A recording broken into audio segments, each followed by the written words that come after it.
So the Paris Kannon, also known by the Germans as the Kaiser Wilhelm Geschütz, literally named after their king, the Kaiser Wilhelm, the Kaiser Wilhelm gun, very German name, was actually a surprisingly clever design. Now, these things were insane because they boosted the range of what a gun that could fire at most to 40 miles, which is already, pretty impressive. They boosted that range out to 100 miles. These were originally intended for the bombardment of the British coasts, especially the Dover area, known as Hellfire Corner, rather appropriately, from the French coast, probably the Pas-de-Calais area. Just like what happened in World War II. Because in World War II, the Germans actually took France. In World War I, they never got that far. So what ended up happening instead was these guns were used to bombard Paris. Now, what makes the design of this weapon particularly interesting is that it was known, while this thing was being designed, that it would be terribly inaccurate and unable to target anything larger, or should I say, smaller than a city-sized target. I've got the book about this gun, and its design and everything, and they've got like the actual transcripted notes of the engineers who worked on this, and the guy literally says, "Yeah, this thing will be useless for anything more than as a terror weapon. It's got the charge carried is too small to have any real effect, other than as a psychological weapon."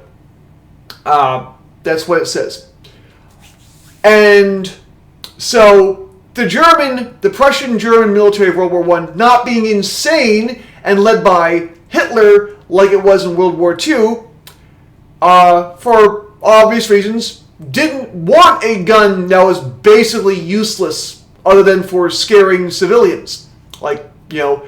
So unless, of course, they could get them on the cheap. So the German military told this guy, it's like, look, can you build these things on the cheap using existing guns? Because otherwise, we're not interested in them because they're kind of crap. And he said, "Yeah, sure. Just take one of these 38 centimeter cannons that are no longer needed, at least for now, on this large armored cruiser. They had 9 barrels, and then just use the barrels as a sleeve." For a 21 centimeter insert, and that will boost the range to like about 100 kilometers.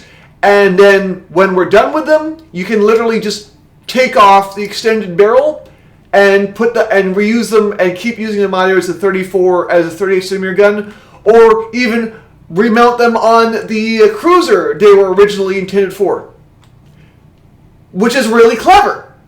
Because unlike the super guns of World War II Germany, these things were built using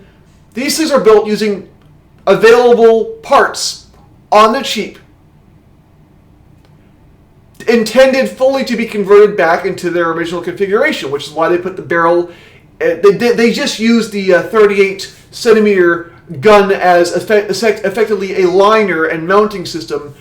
And you could just like detach the whole thing, pull it back out when you were done with it, and put the full-size guns back into regular use. That's how to design something with your brains, as opposed to what the Germans did in World War II, which was, "No, we want this thing. We want an 80 centimeter super cannon that's like over 1,000 tons, and takes 6 weeks to assemble."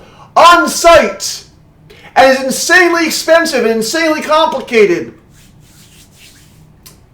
Yeah. So that's how you do that, Germany. That's how you don't over-engineer something to the point of it being useless.